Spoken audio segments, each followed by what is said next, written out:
Entre le vide et le trop-plein, je cherche l'équilibre. Surtout ne pas tomber. J'ai un besoin vital de créer, un sentiment d'urgence et de nécessité. Faire un film pour rassembler mes pensées dans le contenant de l'écran.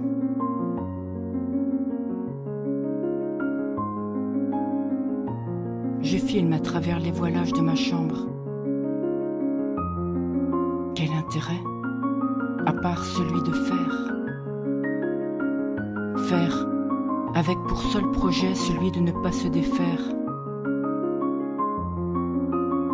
J'espère que la mobilité des images remettra ma pensée en mouvement. Le doute m'envahit. Le frémissement des feuilles, c'est l'arbre qui cache le noir de la forêt, l'écran noir de ma page blanche. Le clavier de l'ordinateur contient tous les mots que je pourrais écrire. Son inertie se confond avec la mienne. Je multiplie les images de mon vide intérieur avec l'illusion de le combler. Faire du plein avec du vide.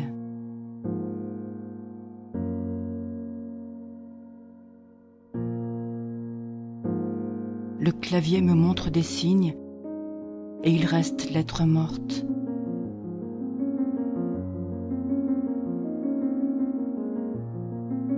Mon regard glisse sur mes livres.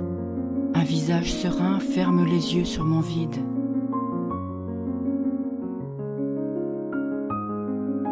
Comment filmer ce qui me traverse? Comment éclairer l'invisible?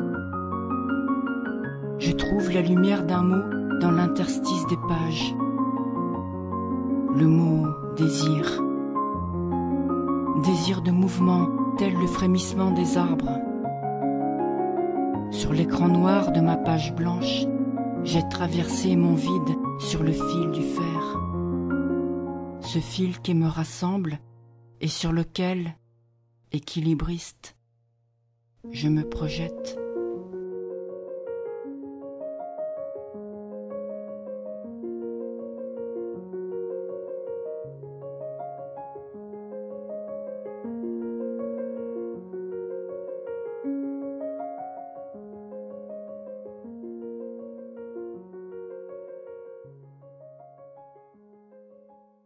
Si tu veux bien m'écouter, au lieu de bavarder sans arrêt, je vais te dire tout ce que je pense de la maison du miroir. D'abord, il y a la pièce que tu peux voir dans le miroir. Elle est exactement pareille à notre salon. Mais les choses sont en sens inverse. Je peux la voir tout entière quand je grimpe sur une chaise. Tout entière, sauf la partie qui est juste derrière la cheminée. Je meurs d'envie de la voir. Je voudrais tant savoir s'ils font du feu en hiver. Vois-tu, on n'est jamais fixé à ce sujet, sauf quand notre feu se met à fumer, car alors la fumée monte aussi dans cette pièce-là. Mais peut-être qu'ils font semblant, pour qu'on s'imagine qu'ils allument le feu. Tiens, tu vois, les livres ressemblent pas mal à nos livres. Mais les mots sont à l'envers. Je le sais bien parce que j'ai tenu une fois un de nos livres devant le miroir, et quand on fait ça, ils tiennent eux aussi un livre dans l'autre pièce.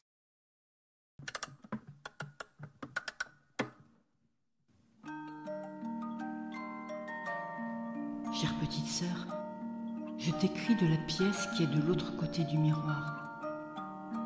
Si tu ne me vois pas, tu n'as qu'à faire semblant.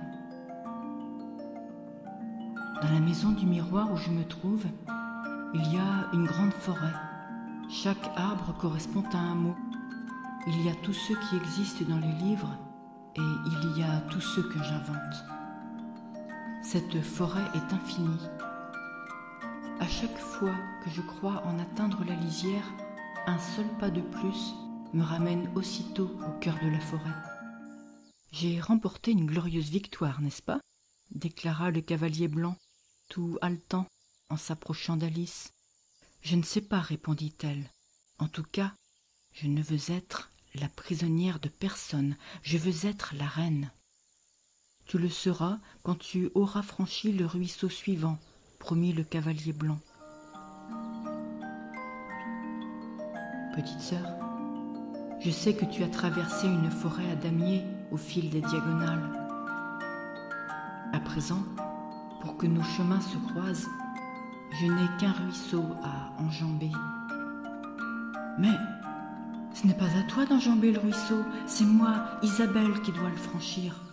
Tu n'auras que quelques mètres à faire, dit-il, pour descendre la colline et franchir ce petit ruisseau.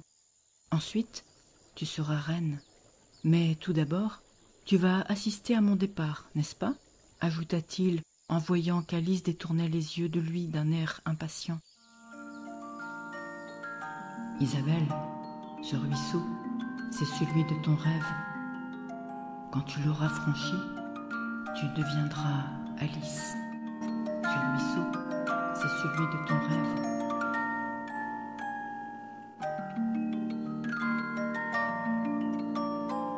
Alice.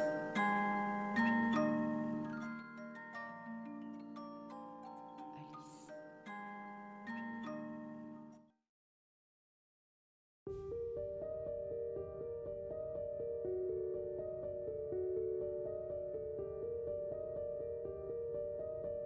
Ouvrir un récit sur une fenêtre fermée.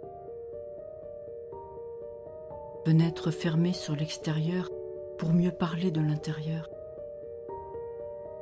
Cet intérieur est le dehors visible de mon dedans intime. Il est une peau sur ma peau. Une peau faite de lignes et de signes. Une peau qui me désigne et me dessine. Une peau vivante, mouvante, que je nourris et qui me nourrit.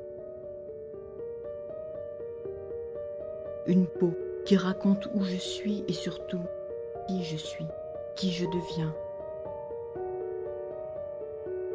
Une peau qui définit des contours, ceux de mon corps et ceux de mon âme. Une peau qui évoque mon histoire telle la couverture d'un livre.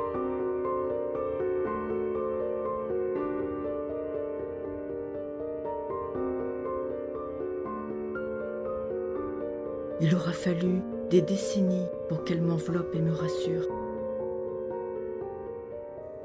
Il aura fallu les voilages de ma chambre pour que je la dévoile et que je me dévoile. Il aura fallu le cadre d'un écran pour élargir l'espace. Il aura fallu des livres pour me délivrer d'une carapace. Il aura fallu un miroir pour que je me traverse. Il aura fallu la présence du rêve pour dire la réalité de l'absence. Il aura fallu Alice pour parler d'Isabelle. Il m'aura fallu une nuit et quelques heures en plus pour que ce film voie le jour.